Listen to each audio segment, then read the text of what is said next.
Hello friends, exercise 8.2 से question number 5 करेंगे। Find the fourth term in the expansion of x minus 2y whole power 12। इस expansion की आपको fourth term निकालनी है। तो जब हमें टर्म निकालनी होती है तो हमें जनरल टर्म का जो फॉर्मूला होता है उसे अप्लाई करना होता है। पहले मैं जनरल टर्म का फॉर्मूला लिख देता हूं। जनरल टर्म ऑफ, अगर आपका कोई क्वेश्चन इस फॉर्म में है a प्लस बी की पावर n, इसको जब आप एक्सपेंड करोगे इसकी जो जनरल टर्म होगी उसे हम t r प्लस 1 की फॉर्म में लिखते हैं और इसका फॉर्मूला होता है n c r a की पावर n माइनस r और b की पावर r। n होता है आपका यहाँ जो पावर होती है, a से मेरा मतलब है जो ब्रैकेट में पहला नंबर होता है और b से मतलब है जो सेकंड टर्म होती है।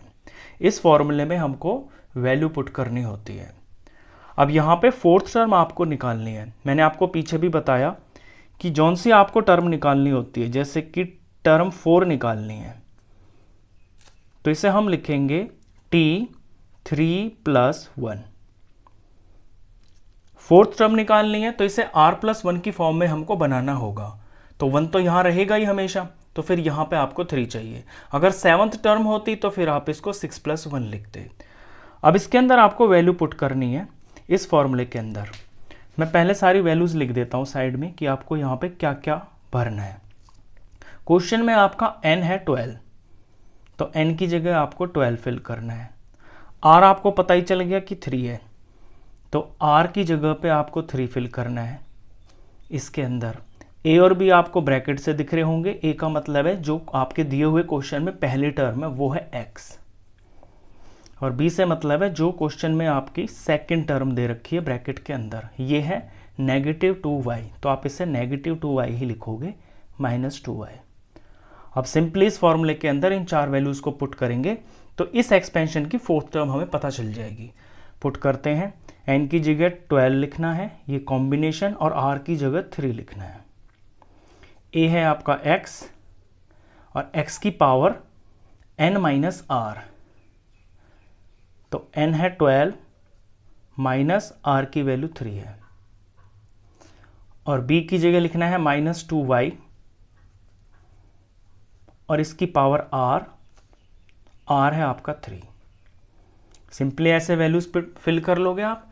अब इसे आप सॉल्व कर दोगे, आपका आंसर आ जाएगा। तो सॉल्व कर लेते हैं इसको। 12CR, तो 12CR एज इट इज लिख रहा हूं अभी मैं इसको। पहले मैं यहां आगे की जो चीजें इनको सिंप्लीफाई कर लेता हूं। 12C3 लिख लिया मैंने। x की पावर हो जाएगी 12 माइनस 3, ये 9 हो गया। इधर में मैं इसे सॉल्व कर लेता हूं।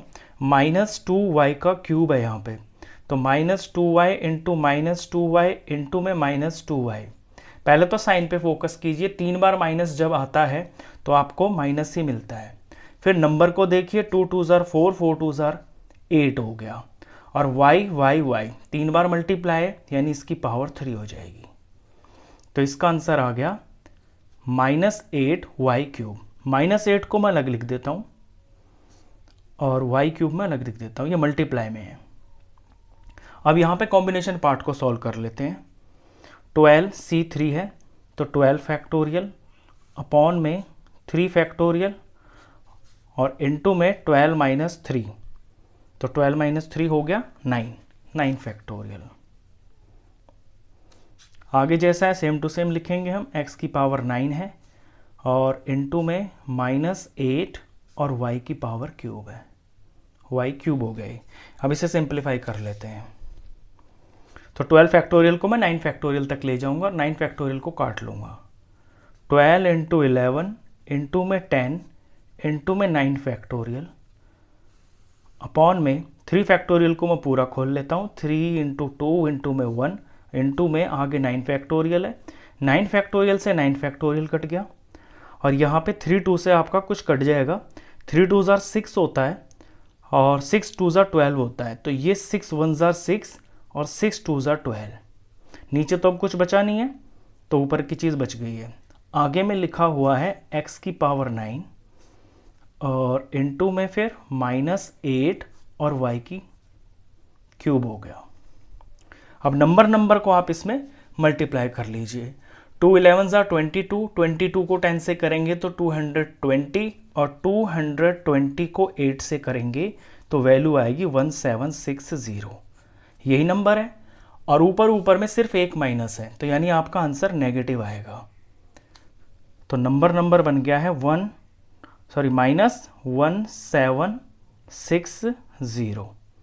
अब इन वेरिएबल्स को देख लीजिए, x की पावर 9 है और y क्यूब है। बस यही आपका आंसर है। तो इसकी फोर्थ टर्म जो है एक्सपेंशन की, जब आप इसे खोलोगे पूरा, इसमें जब आप बाइनोमियल थ्योरम लगाओगे भी अगर, तो इसकी जो फोर्थ टर्म है वो ये वाली होगी। तो डायरेक्ट आप टर्म पता कर सकते हो इस फॉर्मूले से। क्वेश्चन खत्म।